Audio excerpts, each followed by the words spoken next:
Welcome to the second match of the Grand Finals of EGC TV 2023. VortiX playing with the Ayyubids and Beasty playing with the Rus. Will be very interesting match here. Rus, considered one of the strongest civilizations before the new patch. It's funny how everyone banned Rus, and suddenly after the new civilizations came, nobody bans it. So it's nice to see the Rus coming back here. Now when it comes to this matchup, we have seen a lot of plays with the Ayyubids here. We have seen the military wing going into these free desert riders here to harass your opponent, and in the meantime trying to go castle with the cheaper technology with the culture wing. And I don't know if we will see that now. That's also a possibility.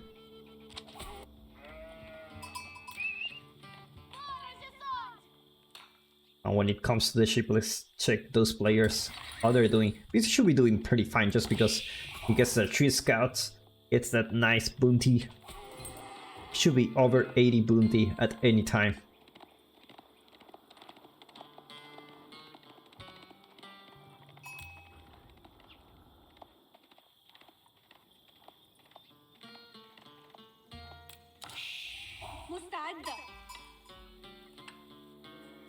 I became speechless for a while.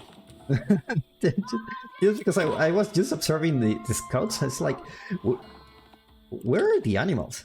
The funny thing is, if you think about like how the Rus get the gold from the animals, it's kind of funny. I was thinking like, oh yeah, it's a game, don't think too much about it. But actually, the Rus get the gold by selling the carcasses, the skin of the animals. And that's the logic behind this. It's just like that's why the Rus get the gold from the animals. If you're wondering, like, this game makes no sense. By the way, if you're wondering, like, is it a good time to go to Age of Empires 4? I think now it's the perfect time to go to Age of Empires 4. It's very well balanced.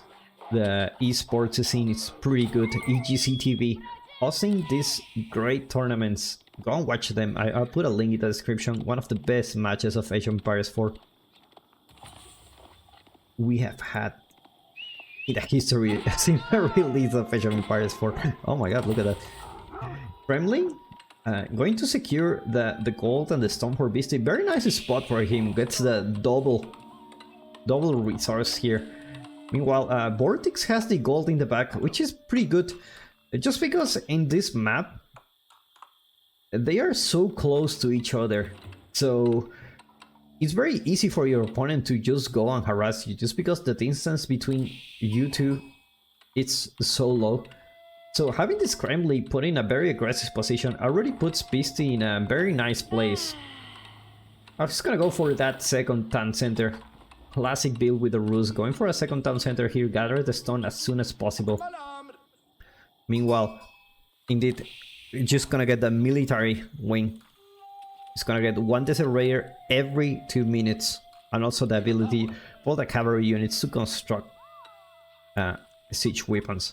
So indeed, my prediction was right. Strangely enough, I don't get those right pretty often, but in this time I did.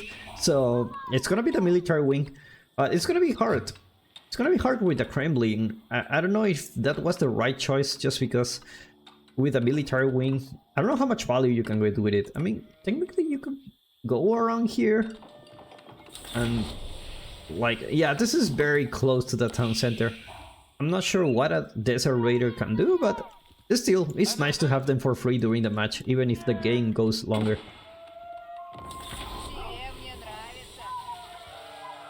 Asia goes for bot players almost at the same time.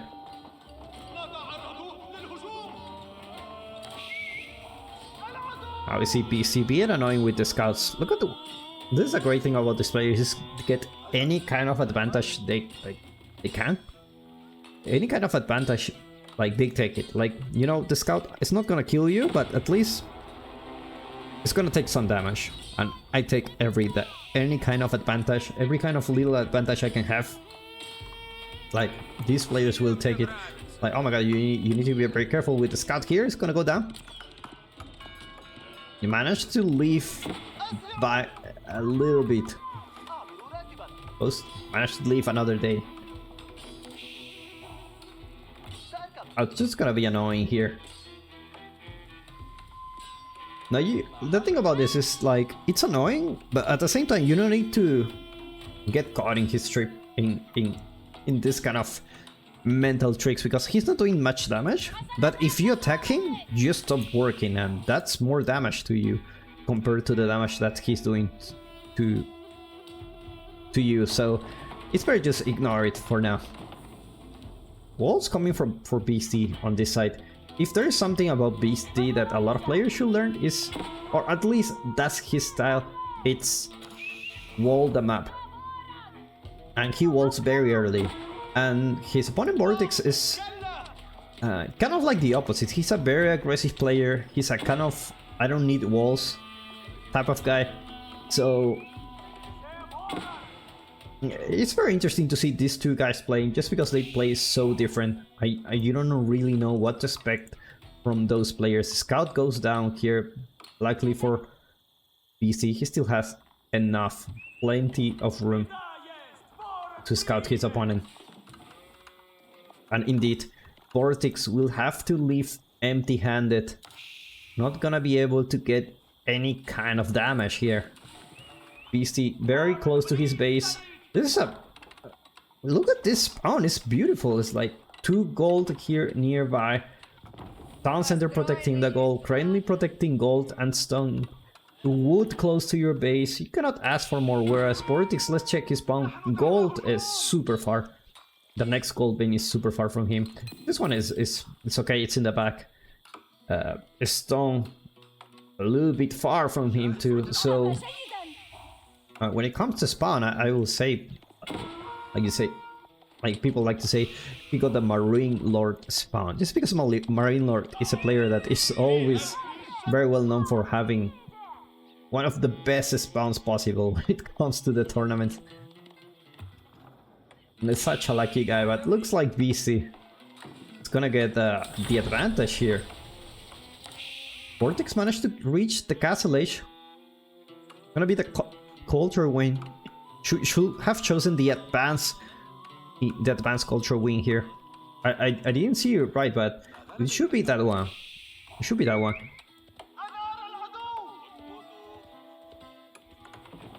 No units coming for Beasty yet, but he should be able to go to castle quite soon. Now let's take a look at the bounty here. How much bounty there is for Beasty? 290.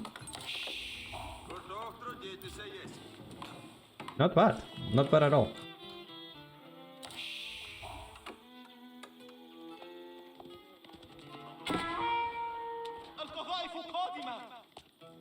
Looks like this villager won't be able to get back home. I'm sorry, buddy.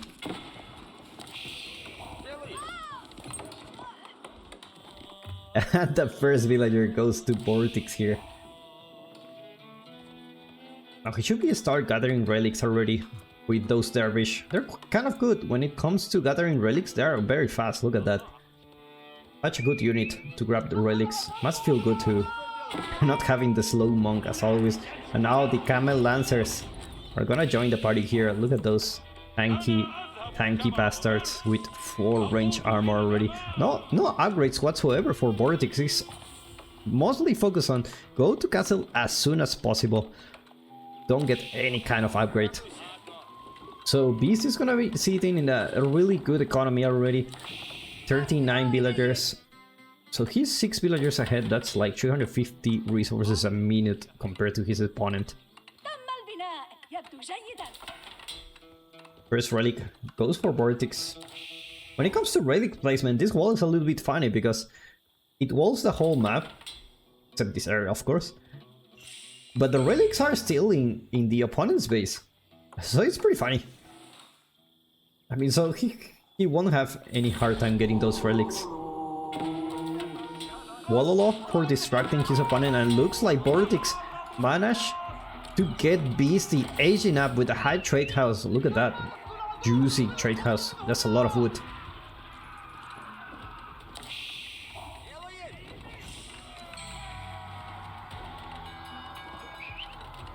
Oh, this is a really bad timing. I mean, this is... You cannot ask for a worse timing and force the spearman to go. Our militia call. There are no militia yet at this point. You really need a militia because you're really behind. Your opponent is in your... This is a worst time possible to HF. The spearman gonna be there, but the camels are just gonna go to the other way.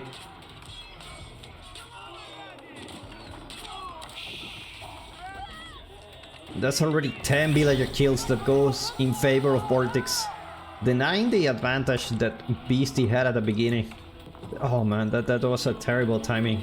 Terrible timing to go castle.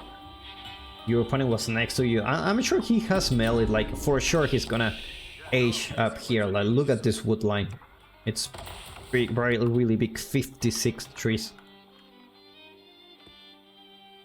Sacred sites are gonna be captured and VortiX already sitting with 3 relics. He should be pretty fine when it comes to gather all the relics. I don't think Beasty is gonna gather any one of those. There's a raider already here, camping this area.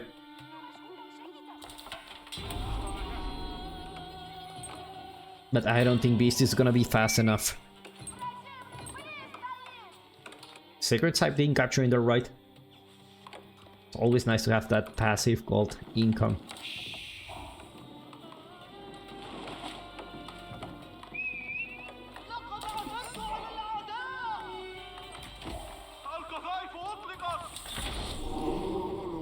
Wololo time looks like he will get the scout here.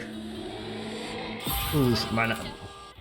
Well, I mean, it's a scout anyway, right? Like you don't really need those that much, especially if you already have one. I don't even think the Wololo was needed.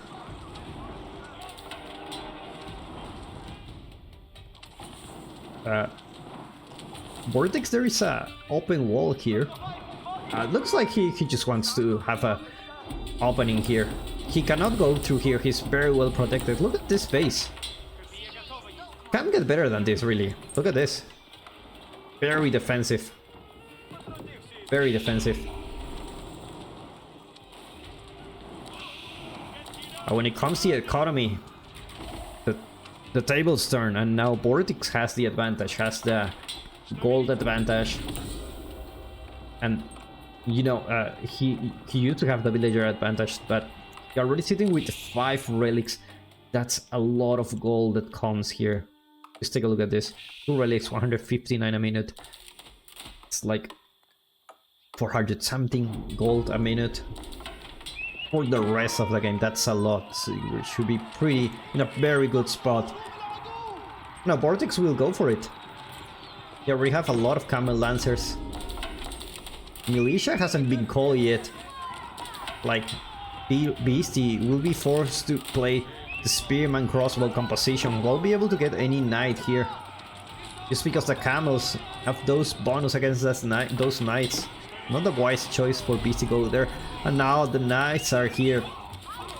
And looks like Beasty won't have the army to defend. And indeed, it taps out. Second match goes in favor for VortiX, meaning 1-on-1 in this best of 9 games.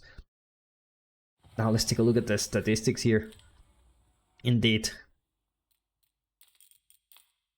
VortiX was behind the villager at the beginning, but evens it out. And then when it comes to military, Beasty don't have anything. And I think it was just around this area where Beasty starts aging up, and it just goes disaster.